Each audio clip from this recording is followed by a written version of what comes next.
Hi guys, it's Megan from imamom2.wordpress.com.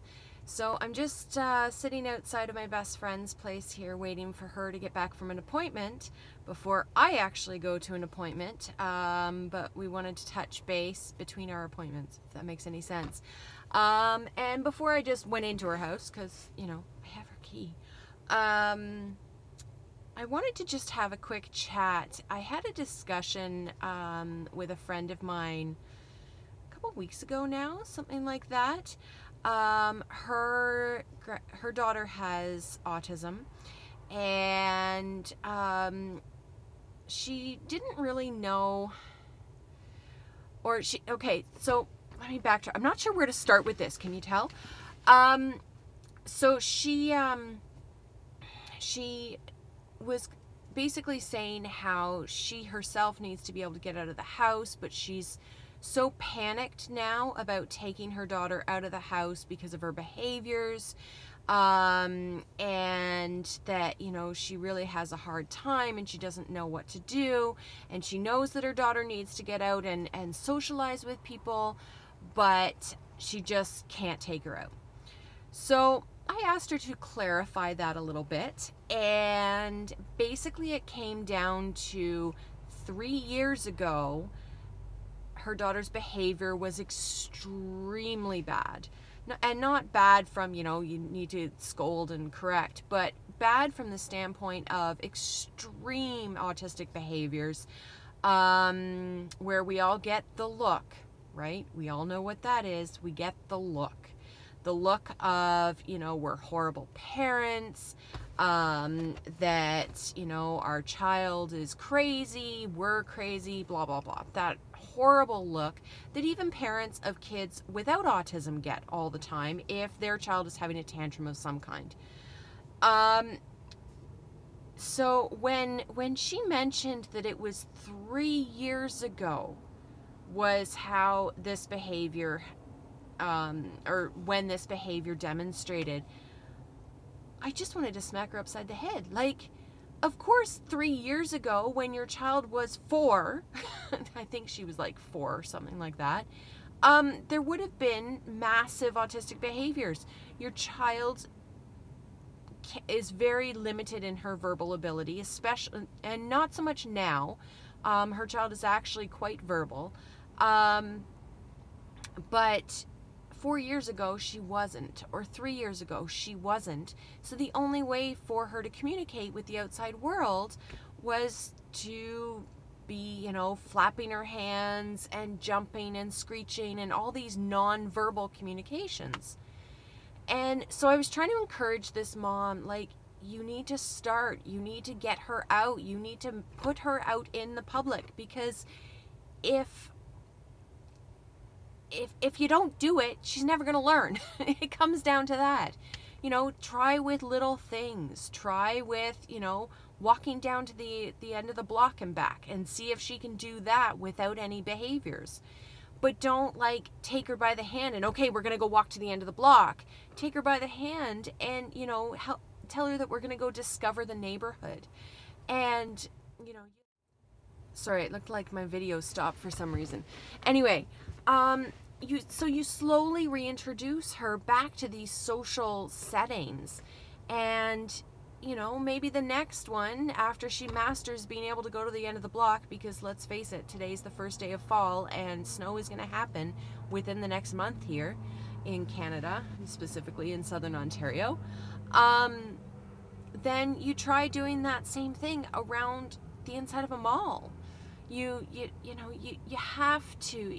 And this, it hurts me so much to hear of all of these parents of kids with autism, with Asperger's, with any special needs, that they feel that they have to stay inside and they have to not go out in the world. And it's not healthy.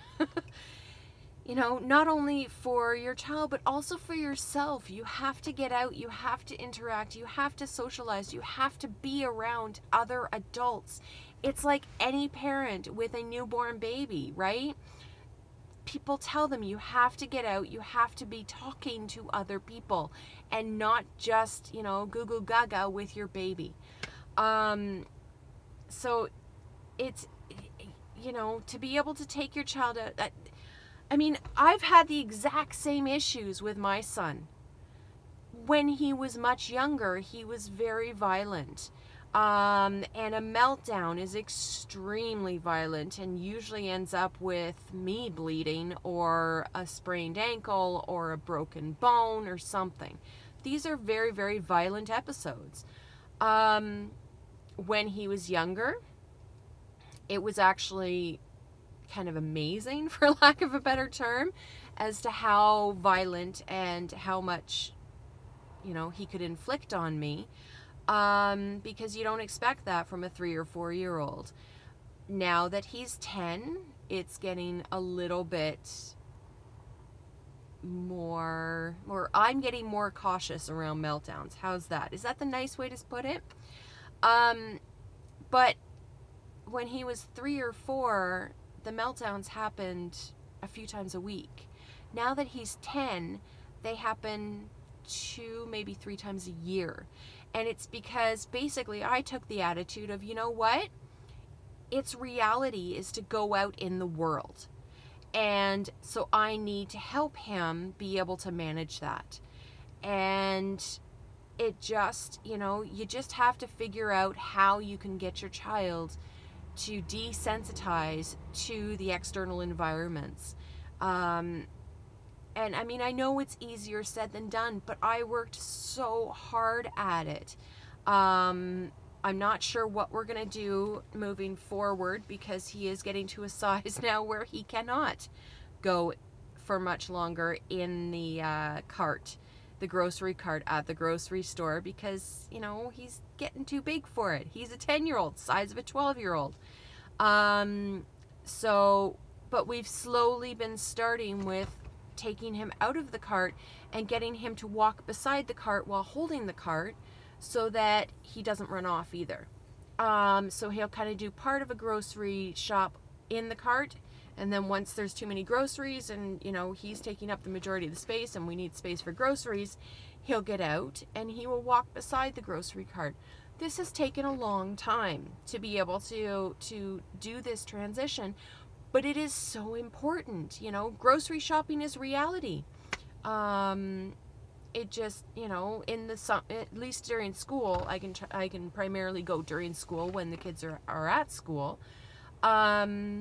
But during the summer, it's reality. He's coming with me. So, I mean, there's no one-stop shop type of thing for this type of a situation.